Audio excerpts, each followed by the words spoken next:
तीनों चीज़ों को एक साथ रख दें, रमज़ान के महीने को और कुरान और सुन्नत की स्टडी को, तो चाहे किसी भी तकलीफ़ से आप गुज़र रहे हों, इंशाअल्लाह कोई ना कोई रास्ता ज़रूर निकल आएगा। और आप ये चारों तरफ देख रहे होंगे अपने कि ऐसे-ऐसे लोग हैं जो कि बहुत अच्छे हैं, बहुत दीनदार हैं, लेकिन कुछ साल के बाद वो दीन से इतना दूर हो गए कि वो पहचान में नहीं आ रहे हैं। इसीलिए बेसिक्स में मुड़ना ज़रूरी है, बार-बार अपने आप को रिफ्रेश करना ज़रूरी है कि हम लोग सब एक लूप में हैं, जिसमें कि क्या होता है वो नहीं बदलता है, बस लोग बदल जाते हैं, लोगों के नाम बदल जाते हैं, वक़्त आगे बढ़ता है, लेकिन जो चीज़ें होती हैं ना, वो अपने आप में एक लूप है।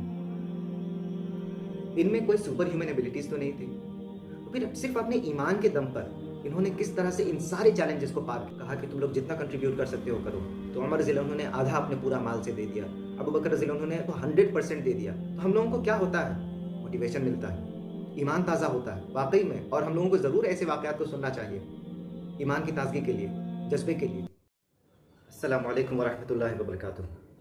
आपसे ये बात पूछने की ज़रूरत नहीं है कि क्या आप किसी परेशानी से गुज़र रहे हैं, क्योंकि सच्चाई ये है कि इस दुनिया में हर कोई किसी न किसी लेवल पर, चाहे फिज़िकल या फिर मेंटल स्ट्रेस से ज़रूर गुज़र रहा है।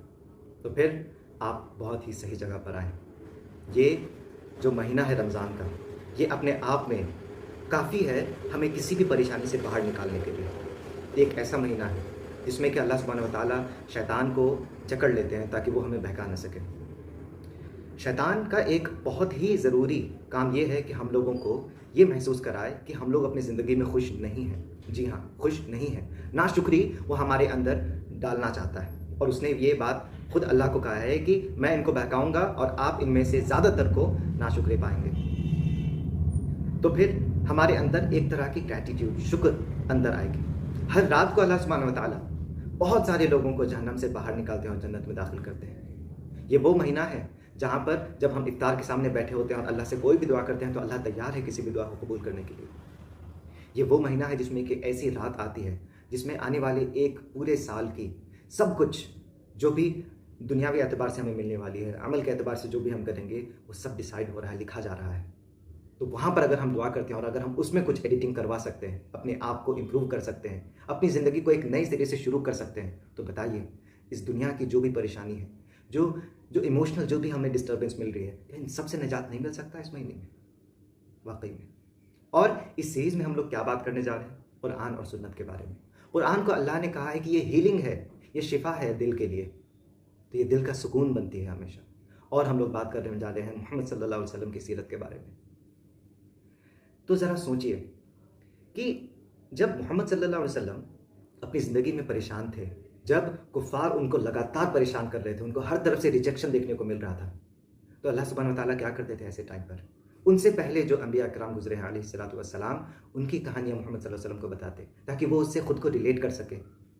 ये सोचें कि मैं इस चीज़ को, इस रिजेक्शन को फ़ेस करने वाला, इस नफ़रत को फ़ेस करने वाला पहला इंसान नहीं हूँ। मेरे से पहले बहुत सारे लोग मेरी जैसे ही सिचुएशन में थे।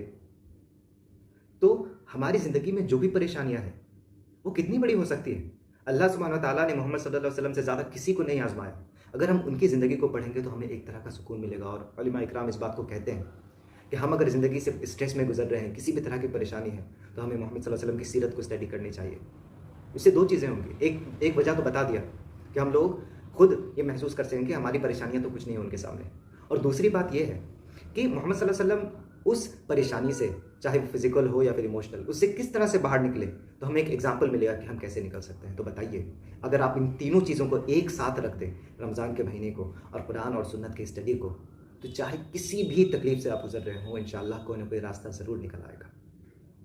तो ये जो सीरीज़ है, इसमें एक चीज़ हम ज़रूर बता दें कि हम लोग हमेशा स्टार्ट बेसिक से करेंगे।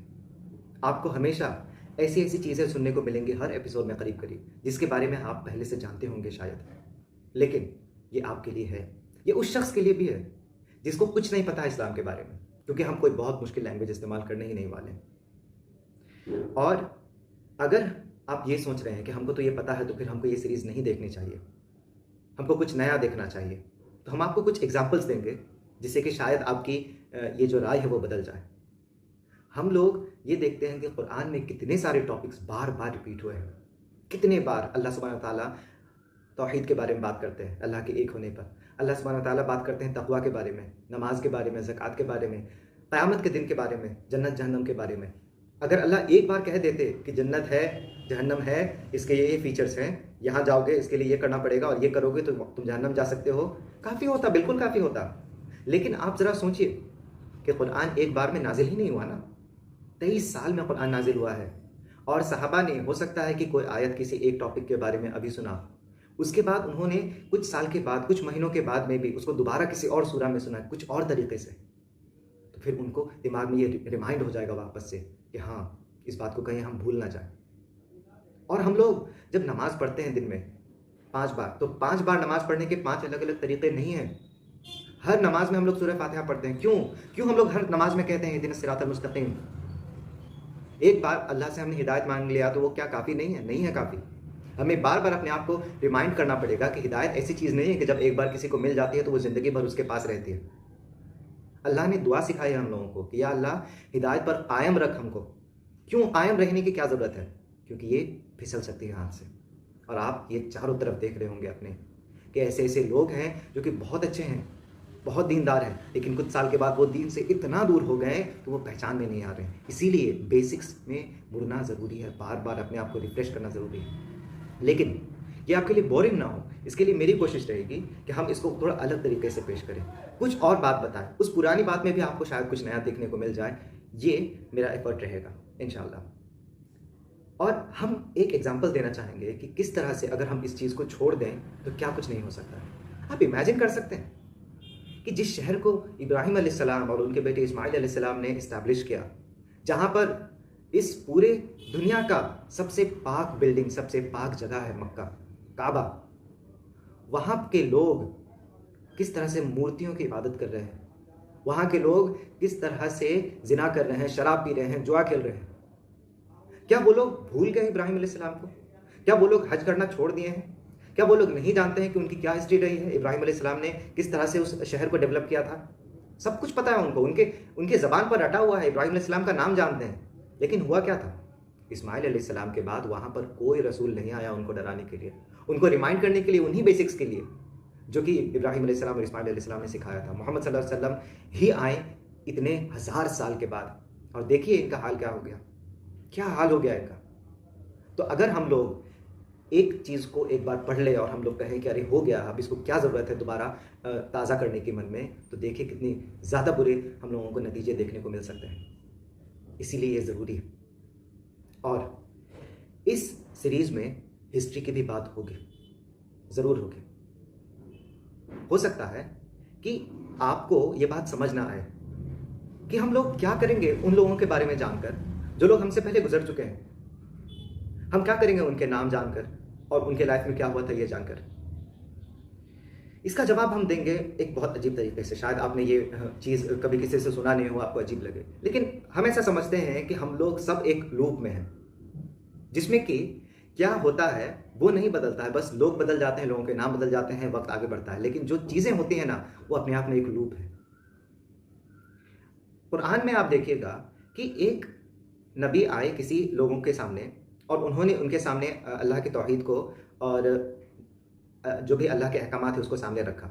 उन्होंने जो वर्ड्स का इस्तेमाल किया और उनके चारों ओर जो लोग थे उन्होंने जिस तरह से उसको रिएक्ट किया, कौन से लोगों ने ईमान लाया, किस कैटेगरी के लोगों ने रिजेक्ट किया और किस तरह से रिजेक्ट किया, उनके क्या क्या लॉजिक्स थे, उनके क्या क्या दलाइल थे और किस तरह उन पर अजाब आए, ये सब कुछ आपको लगेगा कि एकदम सिमिलर है, बहुत थोड़ी थोड़ी डिफरेंसेस है दोनों में।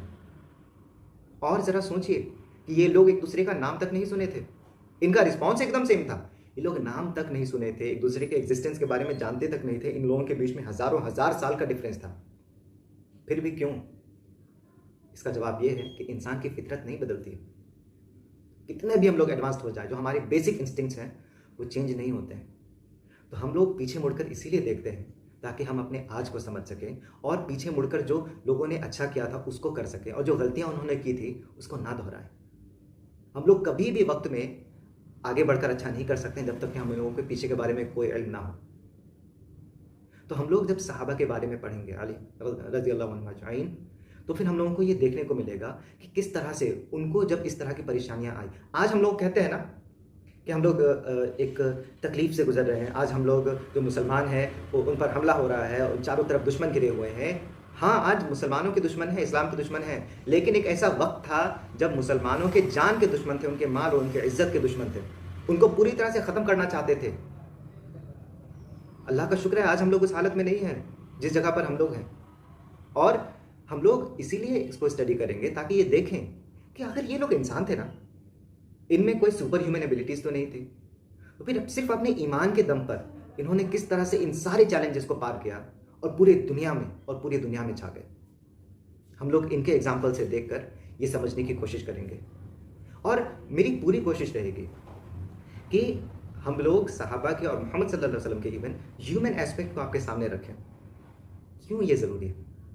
अगर हम लोग सिर्फ और सिर्फ सहाबा के उन वाक़यात को और ऐसे सहाबा को सामने रखें जो कि हम लोग कभी नहीं कर सकते हैं, तो हमें क्या होता है? जैसे कि हम लोग वो वाक़या जानते हैं कि जब मोहम्मद सल्लल्लाहु अलैहि वसल्लम ने पूरे मुसलमानों को कहा कि तुम लोग जितना कंट्रीब्यूट कर सकते हो करो, तो उमर रज़ी अल्लाह अन्हु ने आधा अपने पूरा माल से दे दिया, अबू बकर रज़ी अल्लाह अन्हु ने तो 100% दे दिया। तो हम लोगों को क्या होता है?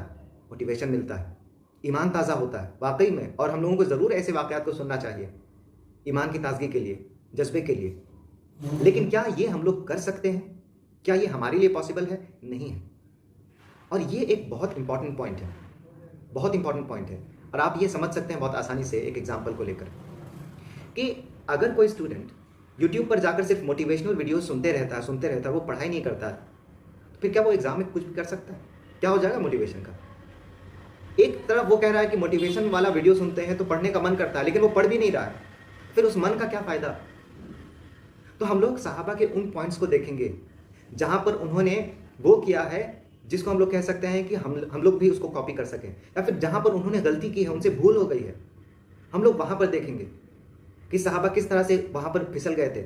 और ये देखेंगे कि उन्होंने किस तरह से बाउंस बैक किया, किस तरह से उन्होंने अपने जो गलती थी उसको ठीक किया, किस तरह से अल्लाह से दोबारा कनेक्शन कायम किया। क्योंकि हम लोग इसको रिलेट कर सकेंगे और देखेंगे कि हाँ, मेरे से भी तो इस तरह की गलतियाँ हुई थी, तो हम लोग किस तरह से कोई ठीक कर सकते हैं। ये हम करना चाह रहे हैं इस सीरीज़ में। तो फिर इन तीनों चीज़ों को कभी भी हम सेपरेट नहीं कर सकते हैं। और आज के जो टॉपिक्स हैं और जो मोहम्मद सल्लल्लाहु अलैहि वसल्लम की लाइफ है और जो सहाबा की लाइफ है, इनको अलग नहीं किया जा सकता है। क्यों नहीं किया जा सकता है अलग? क्योंकि आप ज़रा समझिए कि मोहम्मद सल्लल्लाहु अलैहि वसल्लम को ऑफिशियली रिसालत कब मिली? जब जिब्रील अलैहिस्सलाम कुरान की आयत लेकर उनके पास पहली बार आए, जब वो 40 साल के थे। और जब तक कुरान नाजिल हुआ, जैसे ही कुरान कंप्लीट हो गया नाजिल होना, उसके कुछ वक्त के बाद मोहम्मद सल्लल्लाहु अलैहि वसल्लम की वफ़ात हो गई। आप कभी भी मैसेज और मैसेंजर को अलग नहीं कर सकते हो। और मोहम्मद सल्लल्लाहु अलैहि वसल्लम की लाइफ को आप कभी नहीं स्टडी कर सकते हो सहाबा को छोड़कर। वो लोग जिन्होंने अपना सब कुछ दे दिया मोहम्मद सल्लल्लाहु अलैहि वसल्लम के लिए, जिन्होंने पूरा एफर्ट लगा दिया उनका साथ देने के लिए। और कुरान में जो भी नाजिल हुआ है, जो भी चीज़ नाजिल हुई है, उनमें से सब तो नहीं लेकिन मेजॉरिटी के बारे में हम लोग जानते हैं कि मक्का में नाजिल हुआ है कि मदीना में। मक्का में नाजिल हुआ है तो क्या वाक़या रहा उसके पीछे, किस सहाबा की वजह से या फिर किस इस्लाम के दुश्मन की वजह से ये जो वार्निंग आई है, ये आयत नाजिल हुई है। तो हम लोगों को कॉन्टेक्स्ट मिलता है कुरान को समझने का अगर हम सहाबा की लाइफ को स्टडी करते हैं। तो पहला, दूसरा, तीसरा, ये तीनों एक दूसरे से इस तरह से कनेक्टेड है कि आप इसको अलग नहीं कर सकते। और मेरी यही प्लानिंग है कि हम इन तीनों को कंबाइन करके एपिसोड्स बनाएंगे ताकि एक कंटिन्यूअस स्मूथ फ्लो में जाए सब कुछ। और एंड में कोशिश करेंगे कि रमज़ान के रिलेटेड कोशिश रहेगी, हम ये वादा नहीं कर रहे हैं कि रमज़ान से रिलेटेड चाहे कुछ दुआएं हो, कुछ आसान अमाल हो जो कि हम लोग कर सकते हैं नेकियां हासिल करने के लिए, या फिर कुछ हेल्थ बेनिफिट्स आपको बताएं, क्योंकि रमज़ान में हम लोग हेल्थ को बहुत ज़्यादा इग्नोर कर देते हैं, वो रहेगी।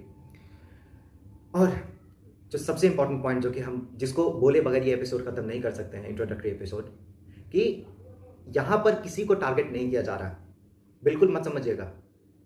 हम कोई भी वीडियो में कोई भी बात ये नाम लेकर नहीं कहने वाले हैं कि ये शख्स थे, इन्होंने ऐसा किया, देखिए ऐसा हुआ।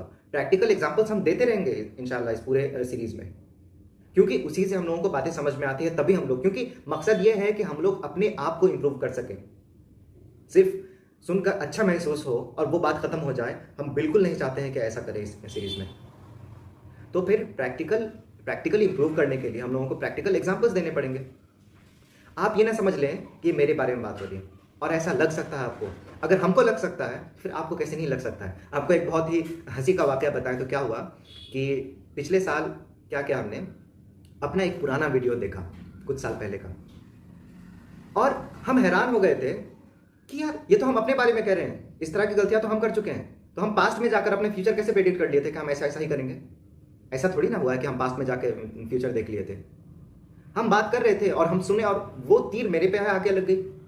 अगर ये मेरे साथ हो सकता हो तो आपके साथ ज़रूर हो सकता है। लेकिन प्लीज़ पूरी कोशिश कीजिएगा कि इसको पर्सनली ना लें। और अगर आपको लगता है कि ये आपके बारे में है, तो ये अच्छी बात है ना, आप इंप्रूव कर सकते हैं अपने आप को। कुरान के आयात पढ़कर आप खुद को खोजिए कि हम कहाँ हैं उसमें। कहीं ये मेरे बारे में तो बात नहीं हो रही है। अल्लाह कुरान में फरमाते हैं कि इसमें तुम्हारा ही ज़िक्र है। इसका मतलब कि हमको कुरान के आयात पढ़ने के दौरान भी लग सकता है कि शायद यहाँ पर बात मेरी हो रही है, और हाँ, हो रही है, ताकि हम अपने आप को इम्प्रूव कर सकें। तो बस इसी नोट पर हम इस वीडियो को ख़त्म करना चाहेंगे। अल्लाह से दुआ है कि इस सीरीज़ को पूरी तरह से कामयाबी दे। सबसे पहले हमको अमल इस पर कमेंट करने की तौफीक इनायत फरमा, और फिर आप सबको तौफीक दे अल्लाह कि आप इस पर अमल कर सके, और हर एतबार से ये रमज़ान हमारी ज़िंदगी का सबसे बेहतरीन रमज़ान हो। आमीन या रब्बल आलमीन। सुब्हानल्लाहि व बिहम्दिही, सुब्हानकल्लाहुम्मा व बिहम्दिक।